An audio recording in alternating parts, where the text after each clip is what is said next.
So let's define the following words. Disaster prevention refers to measures taken to eliminate the root cause that make people vulnerable to disasters. Disaster preparedness refers to measures taken to prepare for and reduce the effects of disasters. That is, to predict and, where possible, prevent disasters, mitigate their impact on vulnerable populations, and respond to people effectively and cope with their consequences. So what is disaster? Disaster is an occurrence disrupting the normal condition of existing and causing a level of suffering that exceeds the capacity of adjustment of the affected community. As we can see, not all disasters are natural or caused by nature. There are some disasters that is caused by human. But take note, some natural disasters are unpredictable. Here are some examples of natural disasters. First is volcanic eruption. Second, earthquake, tsunami, flood, typhoon, and mudslide. And also, here are some examples of human-caused disasters. Explosion, fire, railway accident, pandemics, transportation accidents, water contaminations. Hazard is any source of potential damage, harm, or adverse health effects on something or someone. Basically, a hazard is the potential for harm or an adverse effect, for example, to people as health effects, to organization as property or equipment losses, or to the environment. Vulnerability is inability to resist a hazard or to respond when a disaster has occurred. Capacity refers to all the strengths, attributes, and resources available within a community, organization, or society to manage and reduce disaster risk and strengthen resilience. What are the natural disasters that commonly hit Philippines? Here are some examples of natural disasters that commonly hit Philippines. First is typhoons.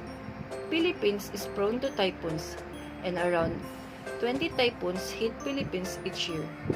Most typhoons occur from June to November, and these typhoons cause flooding that affects lives of Filipinos.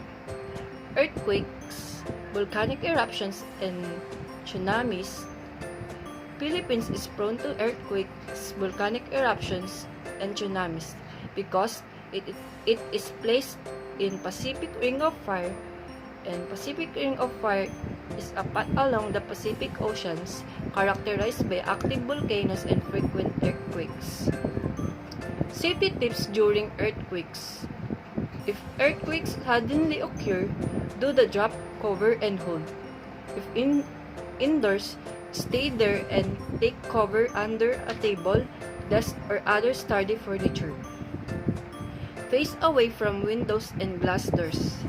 A doorway without a door is an acceptable location in which to stand. Lie, kneel, or sit near a structurally sound interior wall or corner away from windows, brick, fireplaces, glass walls, etc. Protect your head and body from falling or flying objects. Precautions needed to be done during landslides. Try to get out of the path of landslides or mud flow. Run to the nearest high ground in direction away from the path. If rocks and other debris are approaching, run to the nearest shelter such as a group of trees or a building. Mostly typhoons and tsunami occur in the Philippines. Safety tips during a typhoon. Evacuate calmly. Close the windows and turn off the main power switch. Put important appliances and belongings on high grounds. Avoid the way leading to the river. Safety tips during tsunami. Follow posted evacuation routes where presents. A tsunami is a series of water that can continue for hours and next waves may be larger than earlier ones. Do not assume that after one wave, the danger is over. If you cannot evacuate to higher ground, evacuate vertically to a higher floor, onto a route, up a tree, or grab a floating object. If you are at sea, stay there. Boats are generally safer in water deeper than 20 meters. Ships are safest on high seas in water deeper than 100 meters. Watching a tsunami could put you in a grave danger. If you see the wave, you are too close to escape it. Monitor tsunami's progress and listen for warnings or instruction from local officials. If you are safe when the first tsunami hits, stay put until the authorities declare all is safe, as more waves may follow. How your knowledge in disaster preparedness plan can help your family. An important facet to family safety is having a plan and being prepared in case an emergency strikes.